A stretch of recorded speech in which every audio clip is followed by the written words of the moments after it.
Now, before I carry on, forgive me for the way I look, my hair or my beard. I haven't just woken up, I just came back from the beach. That's why I look a little bit scruffy. Just literally walked through the door and I said, I want to really address this on a video, or I want to share it with you very quickly before I carry on with my day. So let's talk about evergreen music. What is this term and what does it mean really for us composers?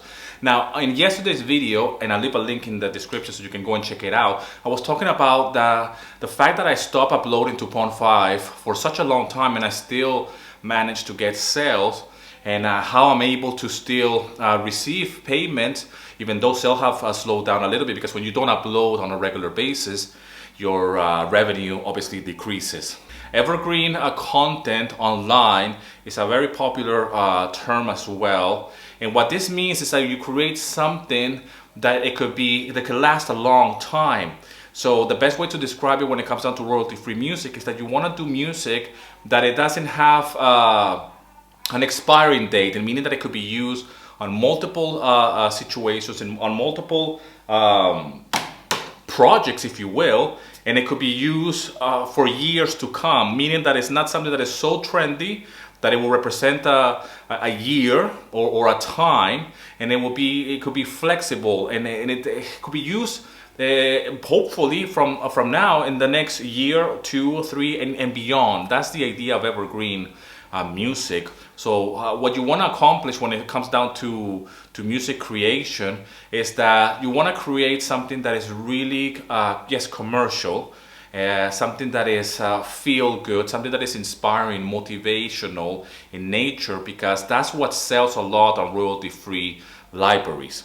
Now, that being said, regardless of what type of music you write, or regardless of what genre you write, you can still do evergreen music. And that means that if you're doing electronic music, yes, you might have the finger on the pulse of what's the latest trend in electronic music or hip-hop, but at the same time, there is a way for you to create a track that it will last for years to come, for something that somebody that can pick up that track of yours in the next 2 or 3 years and say that's an amazing track, and it doesn't necessarily represent what was hot and trendy back then. There's a way as well to create what a lot of people consider bland, generic music or corporate music. And corporate music is not a genre.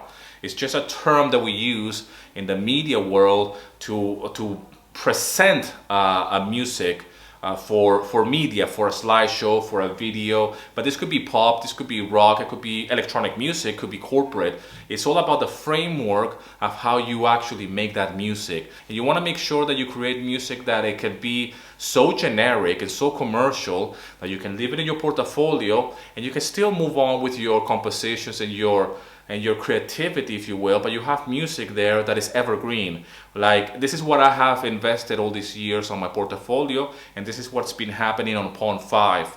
All of my music is very commercial, and I do this intentional, okay?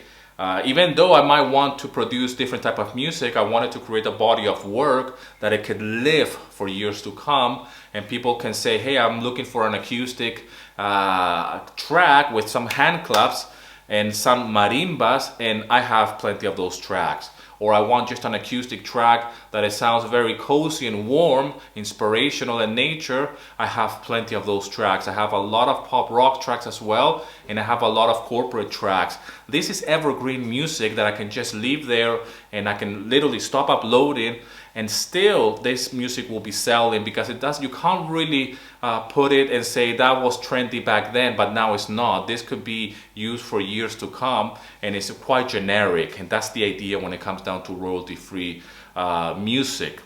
Now, you can record and produce any music that you like as long as you have a body of work that is slowly growing. This is a slow process, this is not an overnight thing, but as you create more music that is evergreen, this will help you to actually move forward with other music styles. Now that I have evergreen music on my portfolio, I can slowly go and create more music that I might not be selling on a regular basis, and I'm okay with that.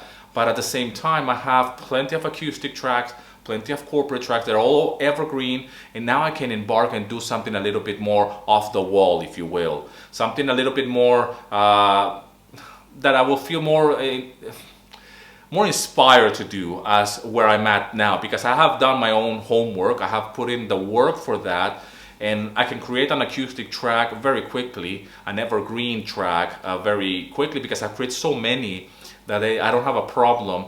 And this is what I teach a lot of my students anyways, to create. You can create evergreen music track in your own style, with your own genre, and whatever style you're writing in. Now, you can still be willing to evolve as a composer, but what I want to teach you and show you is that you want to create some revenue, you want to create some money coming in, so you can feel inspired to not only create more, but at the same time this can help you move forward with your career. And this, you can do it on the side, in your spare time, because there's nothing worse than upload music and not see any sales, okay? Anyways, this is a quick video. Again, forgive me for the way I look all scruffy today. I just wanted to pop in very quickly and say this few words about evergreen music content. And it's just a way of me sharing what have I done when it comes down to royalty-free libraries, and how I am able to embark and do other things while this is still working in the background for me without uploading a single music track. Now, I'm not suggesting that you should stop uploading music. If you haven't seen this video, go and watch it. Link in the description, the video I did yesterday about this is what happens when you stop uploading music to 2.5. This is not what we do, okay? And I actually want to get back and start uploading more music to 2.5, because quite frankly, I miss the process. I love the process of making music and uploading it to my portfolio and receiving the email that, hey, your music has been reviewed. My catalog grows. This is a way of life for me, okay? So I'm just trying to do case studies to show you what's possible and what happens, so you can follow your own path. I hope this video finds you well. I hope wherever you are in the world, you're doing fantastic. If you're somebody that is new to music licensing or to royalty-free libraries, download my free guide, link in the description. And as always, thanks for subscribing. Thanks for all the love and support, for all the comments, the emails, the messages. Rock and roll, and here's to your success.